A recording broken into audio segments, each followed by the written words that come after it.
গ্রাম ও জেলার সাংবাদিকদের ও তাদের পরিবারের কোনো সদস্য অসুস্থ হলে এখন থেকে রাজধানী আগরতলাতে বিনামূল্যে সপরিবারে থাকার জন্য ভ্যাটের সঙ্গে চুক্তিবদ্ধ হয় ত্রিপুরা জার্নালিস্ট ইউনিয়ন। এই চুক্তি অনুযায়ী আগাম জানিয়ে রাজ্যের সাংবাদিকরা চিকিৎসার জন্য আগরতলায় আসলে বিনামূল্যে থাকতে পারবেন।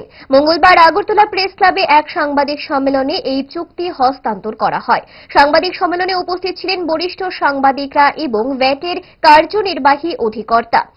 সাংবাদিক সম্মেলনে তার বিস্তারিত তথ্য তুলে ধরেছেন ত্রিপুরার জার্নালিস্ট ইউনিয়নের সভাপতি প্রণব সরকার। আমাদের একটা গেস্ট হাউস আছে, সেটা হলো ভালো গেস্ট হাউস, যেখানে 20-20টা আছে। ওটা দিকে হসপিটালের কাছাকাছি, সবগুলো হসপিটালের কাছাকাছি। তো এই গেস্ট হাউসটা শুধু ওনাদের ইউজের জন্য করা হয়েছিল। তখন আমি যখন রিকোয়েস্ট করলাম যে আমরা তো শুধু মেডিকেল পারপাস, আগরতলায় কেউ থাকবে না, যারা সাব ডিভিশন থেকে আসবেন, মা বাবা নিয়ে আসবেন, বিশেষ নিয়ে আসবেন, থাকার তো জায়গা নেই।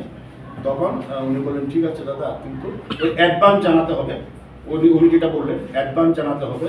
ওরা জানে যে চিকিৎসার জন্য কবে যাবে, হঠাৎ করে আসলে তো আরেক জিনিস, হঠাৎ করে একটা অ্যাক্সিডেন্ট হয়েছে এটা তো আরেক জিনিস। তখন আমরাও চেষ্টা করবো, অ্যাডভান্স জানাতে হবে। আর একটা আই কার্ড লাগবে। আর এখানে কন্ট্যাক্ট নাম্বার দেওয়া আছে, কাকে ফোন করে বুকিংটা করতে হবে। এটা এখানে 2টা ফোন নাম্বার আছে, আমি নাম্বার দুটো আবার বলে দিচ্ছি। একটা হলো 7005590446, আর একটা আছে 9863052602।